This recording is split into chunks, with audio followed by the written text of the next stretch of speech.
श्रीमान वेंकटनाथार्य कवितार्के केसरी वेदांताचार्यवर्यो में सन्निधत्तां सदाहृत् रामानुजदयापात्रं ज्ञानवैराग्यभूषणं श्रीमद्वेंकटनाथार्यं वन्दे वेदान्तदेशिकम् लक्ष्मीनाथसमारम्भां नाथयामुनमध्यमाम् अस्मदाचार्यपर्यन्तां वन्दे गुरुपरम्परां यो नित्यमच्युतपदाम्बुजयुग्मरुक्मव्यामोगतस्तदितराणायमेन अस्मद्गुरोर्भगवतोस्य दयैकसिन्धोः रामानुजस्य शरणौ शरणं प्रपद्ये. आचार्यन अनुग्रहं जितन्ते स्तोत्रम அனுபவிக்க பிராப்தம். இந்த ஸ்ரீ ஜிதந்தே ஸ்தோத்திரம் 6 ஜிதந்தே ஸ்தோத்திரத்தில் முதல் ஜிதந்தே ஸ்தோத்திரத்தை இப்போ ஆரம்பிச்சிருக்கோம்.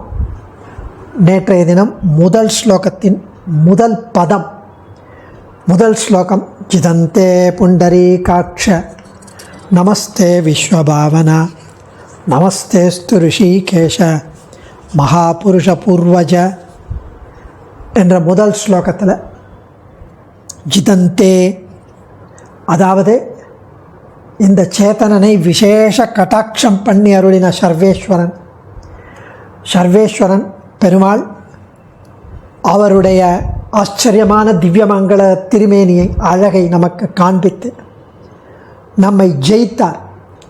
ஜிதந்தே, தோற்றோம் மடநெஞ்சம் எம்பெருமான் நாரணர்க்குன்னு அவர் நம்மை தோற்கடித்தார்.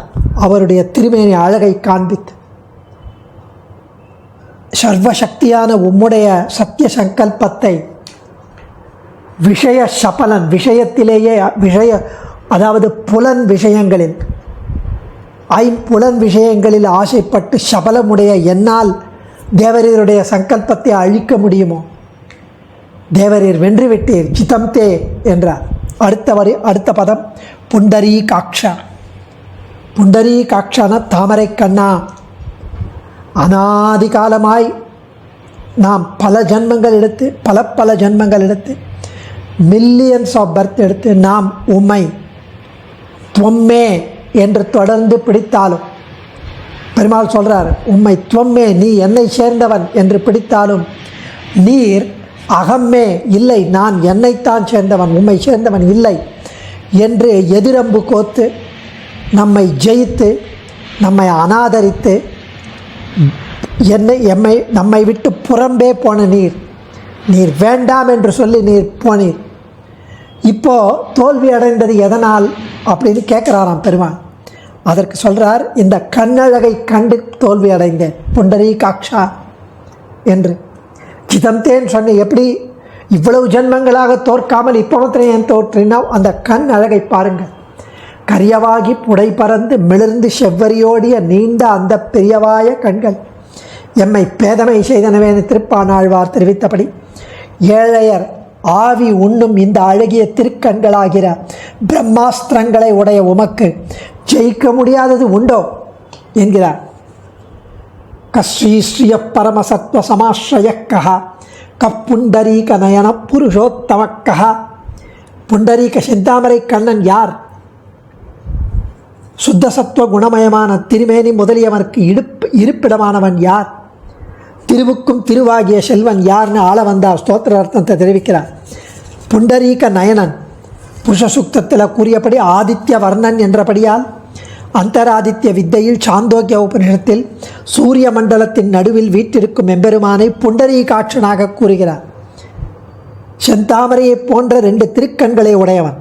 தஸ்ய யதா கப்பியாசம் புண்டரீகாமேவ மக்ஷினி என்று சாந்தோக்கிய உபனிஷத்தில் தாமரையை போன்ற திருக்கண்களை உடையவன் என்று எம்பெருமான் தெரிவிக்கப்பட்டார். தியேயசதா சவித்ருமண்டல மத்தியவர்த்தி நாராயண சரசஜாசன சன்னிவிஷ்டா. ஸ்ரீ நாரசிம்ம புராணத்தில் எம்பெருமான் சூரிய மண்டலத்தில் எழுந்தருளிருப்பது தெரிவிக்கப்பட்டது அந்தராத்மாவாக. விரூபாட்சனுக்கு புண்டரீகாட்சத்துவம் கூடாது. ஸ்ரீ பராசர பட்டர் தெரிவிக்கிறார், திரும்பியாமேவகி புண்டரீக நயனம் வேதோ விதாமாசத்தே.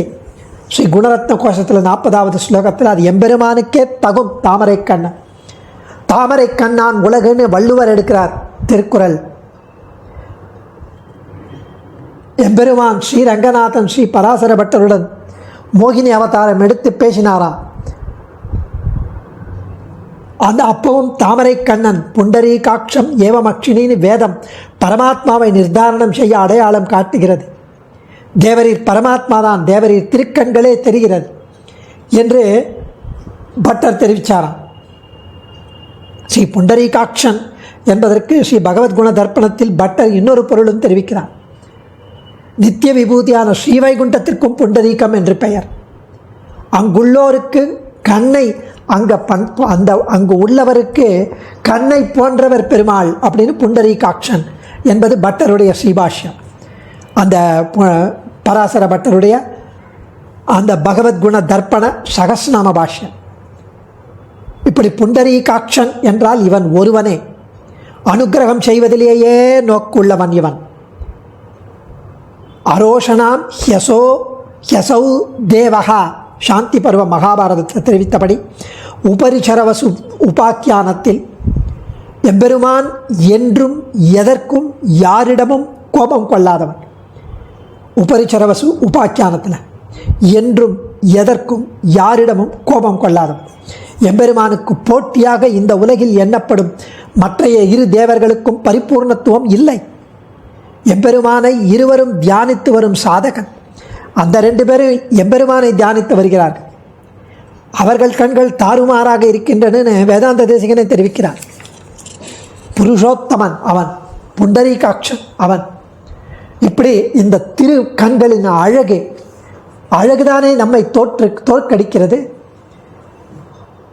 கருவிலே திருவிழாதில் காலத்தை கழிக்கின்றீரே என்றபடி இத்தனை காலமும் இந்த திருக்கண்களுக்கு விஷயமாகாத மகா பாபத்தினால் அன்றோ வேல்கணார் கண்ணுக்கு விஷயமாகி, வேல் போன்ற கண்களை உடைய பெண்டிர்களுக்கு விஷயமாகி, வினை உடம்பு ஒன்றி வீணாகி இந்த வினை உடம்பு கர்ம வினையால் ஏற்பட்ட இந்த உடம்பு வீணாகி போனது.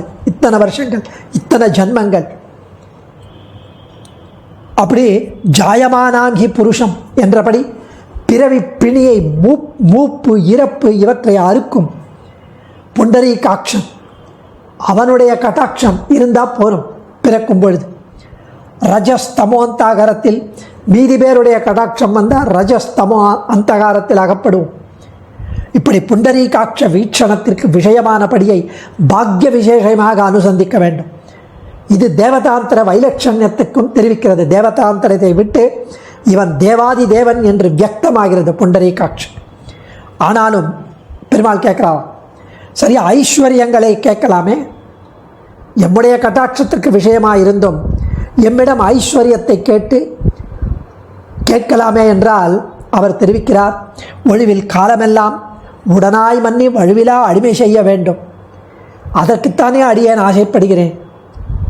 பத்தாஞ்சலி முடா ஹிருஷ்டா நம இத்தியேவவாதினகா என்று சொல்லும்படி அஞ்சலியுடன் ஸ்வரூப பிராப்தமான சேஷவிருத்தியை இங்கு நமகா நமஸ்தே இதந்தே புண்டரீகாட்ச நமஸ்தே நமஹா தே ந மம நான் எனது கிடையாது,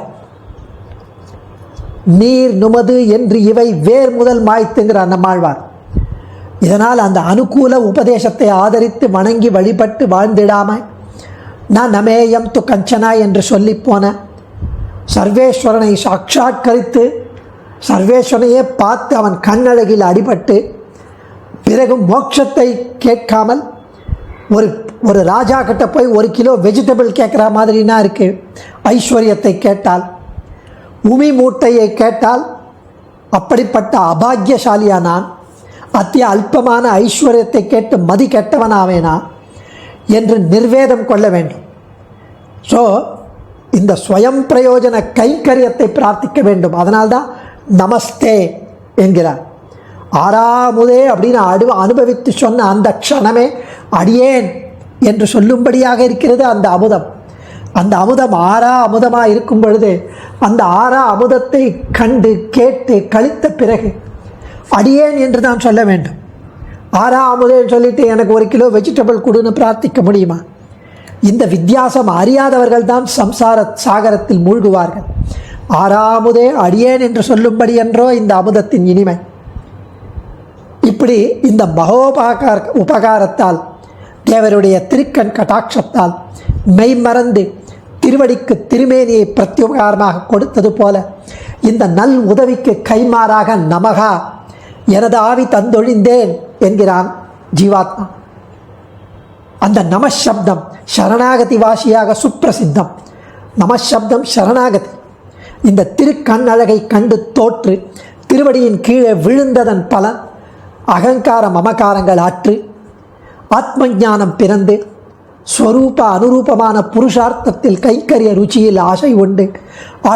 அதனால் அதற்கு அனுகுணமாக கர்மயோகாதிகளை குளித்து 3 அனலை ஓம்பும் குறிக்கொள் அந்தனமை தன்னை ஒளித்திட்டேன் என் கண் இல்லை நின்கணும் பக்தன் அல்லேன் என்றபடி ந தர்மனிஷ்டோஸ்மி ந சாத்மவேதி ந பக்திமான் சரணாரவிந்தே அகிஞ்சனகா அனன்யகதிகி சரண்யா என்று அந்த பக்தி யோகத்தை அனுஷ்டிக்க அசக்தனான நான் அதிகார அனுகுணமான சரணாகதியை புகழொன்றில்லாடியேன் உன் அடிக்கீழ வந்து புகுந்தேனே என்றபடி நமகா தே என்றபடி ஆக்கிஞ்சன்ய புரஸ்சரமாக அனுஷ்டிக்கிறான் என்று சொல்வது பூர்வாச்சாரிய ஸ்ரீசுக்திகளுக்கும் பூர்வோத்தர பத சந்தர்ப்பத்திற்கும் மிகவும் பொருத்தமானது. இங்கு தே நம தே என்பது சர்வநாம சப்தத்திலே அசரண்யனுடைய சரணாகதிக்கு வேறு சரண் இல்லாத அவனே அனன்ய கதியாய் அவனேதான் சரண்யனே கதி என்று அந்த சரணாகதிக்கு அவசிய அபேட்சித்தங்கள் சரண்யனுடைய சௌலபியம் சௌசீல்யம் காருண்யம் சுவாமித்துவம் கல்யாண குணங்களுடைய பூர்த்தி சொல்லப்படுகிறது.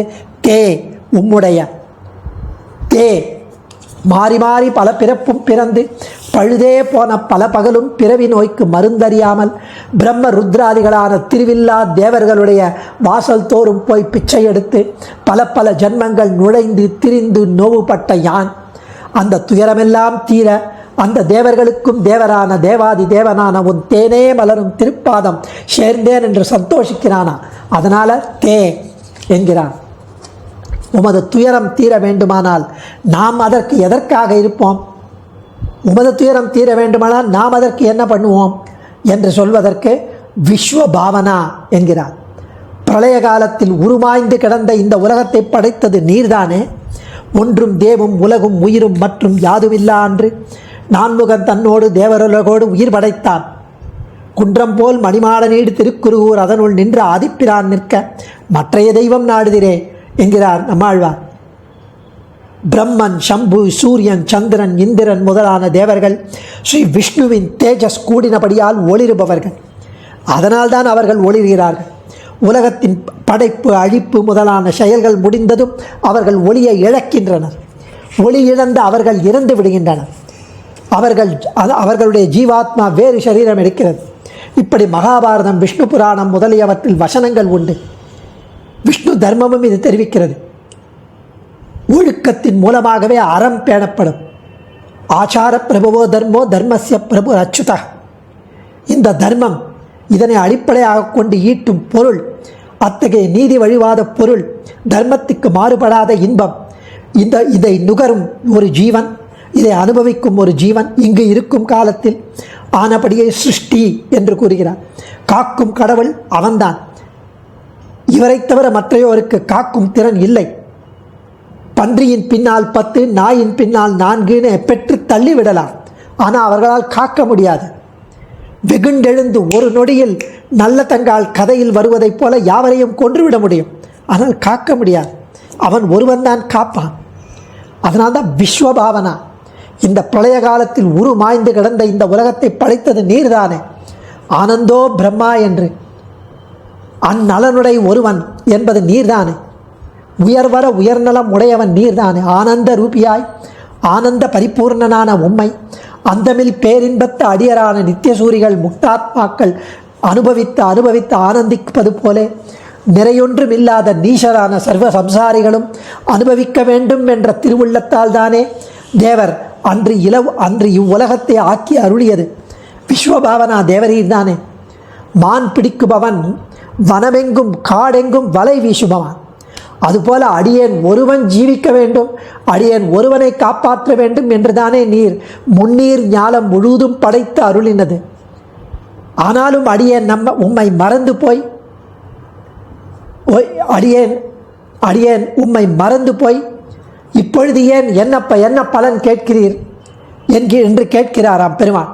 நமஸ்தேஸ்து, அடியேனுடைய சர்வ அனிஷ்டமும் தீர வேண்டும், சர்வ அபிஷ்டமும் பெற வேண்டும், தீர்ந்து சர்வாபிஷ்டமும் தான் பெற வேண்டும் என்கிறார் விஸ்வபாவனா. இந்த நம விஸ்வபாவ நமஸ்தேஸ்து ரிஷிகேஷா மகாபுருஷ பூர்வஜ, இந்த இடத்துல ம ந அஸ்து, இந்த மகாரம் ஜீவனை சொல்லுகிறது. ஸோ இந்த தே அஸ்து, அடியேனையும் என் உடைமை என்று பெயர் பெற்ற சர்வ வஸ்துக்களையும் தனக்கேயாக என்னை கொள்ளும் ஈதே என்றபடி தேவதையுடைய கைங்கரியத்துக்கு உபகாரணமாக்க வேண்டும். மாம் மதியஞ்ச நிகிலம் சேதனா சேதனாத்மகம் சுகைங்கரியோபகரணம் வரத ஸ்வீகுரு ஸ்வயம், என்னுடைய சேத்தனையும் அச்சேதனங்களையும் தேவரீரே கைங்கரியத்துக்கு உபகரணமாக்கும்படி உபயோகப்படுத்தி கொள்ள வேண்டும், ஸ்வீகரித்து அருள வேண்டும் என்று அபேட்சிக்கிறாராங்க. நமஸ்தேஸ்து என்று சர்வாபீஷ்ட பிரார்த்தனையும் சர்வ அனிஷ்டமும் போக வேண்டும் என்றும் இந்த 2 வாக்கியங்களாலும் இந்த சம்சாரி சேதனன் சார்ந்த இரு வல்வினையும் சரிந்து மாயப்பற்று அறுத்து நலமந்தம் இல்லதோர் நாடு புகுந்து அந்தமில் பேரின்பத்த அடியரோடு கூடி அந்த ஆறா அமுதத்தை பருகி கழித்த ஒழிவில்லா வடிவில்லா அடிமை செய்து வழுவிலா அடிமை செய்து வாழ வேண்டும் என்று பிரார்த்திக்கிறாராம், அபேட்சிக்கிறார். ஆனாலும் அநாதிகாலமாய் அற்பசாரங்கள் சுவைத்து சுவைத்து செருக்கடைந்து இந்த 5 புலன்களால் நீர் விஷய வாசனையை இனி உம்மால் விட முடியுமோ? பெருமாள் கேட்குறார். உம்மால் அந்த 5 புலன்களை விட்டு வெளில வர முடியுமோ? கேட்குறீரே, பிரார்த்திக்கிறீரே. அதுக்கு அப்போ சொல்கிறார், ரிஷிகேஷா, நீர்தானே ரிஷிகம் என்ற இந்திரியங்களுக்கு பெயராய் அவைகளுக்கு ஈசன் தேவரீர் தானே. அபிப்பிராய சம்போதனத்தினால் உடையவனிட்ட வழக்காயன்றோ உடைமை இருப்பது. அடியேன் உடைமை, 5 புலன்கள் உடைமை, தேவரீர் உடையவன். அநாதிகாலமாய் தேவரீரிட்ட வழக்காயல்லவோ அந்த இந்திரியங்கள் அடியேனை அடிமைக்கண் அன்பு செய்விக்காமல் துயரமே தரும் துன்ப இன்ப வினைகள் சூழ்ந்து இனிமேல் அந்த புலன்களை புறம்பே போகாதபடி தேவரீர் தான் அருள வேண்டும். வாய் அவனை அல்லது வாழ்த்தாது, கை உலகம் தாய் அவனை அல்லது தாம் தொழா, பேய் முலை நஞ்சு உணாக உண்டான் உருவொடு பேர் அல்லால் காணா கண் கேளா செவி என்னும்படி தேவரீர் தான் இந்த 5 புலன்களை தேவரீர் விஷயமாக பண்ணி அருள வேண்டும். ஆனாலும் நின் சரணல்லால் சரணில்லை என்றும் களைகண் மற்றிலேன் என்றும் ஆவிக்கோர் பற்று கொம்பு நின்னலால் அறிகின்றேன் என்றும் சொல்லுகிறபடி அனன்ய கதிகளாய் இருந்த ஆசிரியத்தவர்களுக்குத்தானே அடியேன் அப்படி யோகக்ஷேமம் பண்ண முடியும், தேவரீருக்கு ஏன் பண்ணணும் என்று நீர் முன்னாடி உம்முடைய இஷ்ட தெய்வத்தை எல்லாம் அந்த வாசனையால் வேறொரு தெய்வத்தை போய் திருவடி தொழலாமே. அந்த தெய்வம் ஏன் திருவடி தொழாமல் இருப்பீரோ? இனிமேல் என்னை பிரார்த்தித்த பிறகு வேறொரு உம்முடைய இஷ்ட தெய்வத்துக்கிட்ட போய் இனி இங்கோ ஒரு புது தெய்வம் திருவடி தொழாமல் இருப்பீரோ கேட்குறார் பெருமாள். அதுக்கு சொல்கிறார், மகாபுருஷா என்று சொல்கிறார். தேவரீர் மகாபுருஷன். தேவரீர் எப்படிப்பட்ட ஆச்சரியமான மகாபுருஷன். அதுவும் இந்த மகாபுருஷன் இனி தேவரீர் கொல்லமாளா இன்ப வெள்ளம் கோதில தந்திடும் வள்ளல். தேவரீர் அனைத்து பலன்களையும் தர முடியும். எருத்து கொடி உடையானும் பிரமனும் இந்திரனும் மற்றும் ஒருத்தரும் இப்பிறவி நோய்க்கு மருந்தருவாரும் இல்லை. மருத்துவனாய் நின்ற மாமணி வண்ணா தேவரீர் தானே. அதுவும் யாச்சகர்களை கண்டவுடன் கண் மூடுவதும் கதவு அடைப்பதும் புருவம் நெரிப்பதும் பரிகசிப்பதும் கோபிப்பதும் துர்க்குணங்கள் இல்லாது தான் பெற்ற குழந்தை பால் குடிக்க கால் பிடிக்கும் தாய்மாரைப் போல பிறருக்கென்று கொடுத்து அவர்களை உதாரர் என்று சொல்லும் தேவரீர்தானே வள்ளல். தனக்கேயாக எனை கொள்ளும் மீதே என்றபடி தன்னுடைய பேராக தனக்கு இன்பமாக கொடுத்து உதாரா சர்வமே வைத்தே என்று கொண்டாடி அவர்களை தான் பெற்ற பயன் பெற்றதாக இருப்பதை உத்தேசித்து மகாபுருஷா என்கிறான் ஜீவாத்மா. இப்படி ஸ்திதேரவிந்தே மகரந்த நிர்பரே மதுபிரதோ நெக்ஷுரகம் கி வீட்சதே 27வது ஸ்லோகத்தில் ஆள வந்தார் தெரிவிப்பதை இங்கே கோட் பண்ணுறார் பெரிய வாச்சான் பிள்ளை. அலர்ந்த அம்புயத்தின் நடுவிலிருந்து ஆறாக பெருகும் தேனை அருந்தும் மதுகரமானது முள்ளிப்பூவின் முகத்தில் விழிக்காதது போல, அதாவது அமுத பெருக்கு மோட்சத்தை அளிக்கவல்ல தேவதையுடைய திருவடி தாமரையில் சமர்ப்பிக்கப்பட்ட அடியனுடைய மனம் இது வேறொன்றை எப்படி விரும்பும்? தேன் நிறைந்த தாமரை பூ அருகில் இருக்கும்போது தேன் ஒன்றையே பருகும் விரதமுடைய தேன் வண்டு முள்ளிப்பூவை போய் பார்க்குமா? பார்க்காது இல்லையா? அது பிரசித்தம் தானே அப்படின்னு ஆள வந்து அஸ்வத்திரம் எடுக்கிறார். திதேரவிந்தே மகரந்த நிர்பரே மதுவிரதோ நே இக்ஷுரகம் ஹி வீட்சதே. சரி, புருஷோத்தமனை ஆசிரியித்து பூர்ணமான ஐஸ்வர்யம் பெற்ற யான் பிக்ஷுகரான மற்ற தெய்வரை வணங்க பிரசக்தி உண்டோ என்று சொன்னார். ஆனாலும் இதற்கு முன்பு யாரையாவது நாம் இப்படி ரட்சித்ததை நீர் பார்த்ததுண்டா? உமக்கு ப்ரூஃப் இருக்கா? எவிடன்ஸ் இருக்கா? பெருமாள் கேட்குறான். அதுக்கு தான் சொல்கிறார் பூர்வஜா என்கிறார். பரித்ராணாய சாதுனாம்.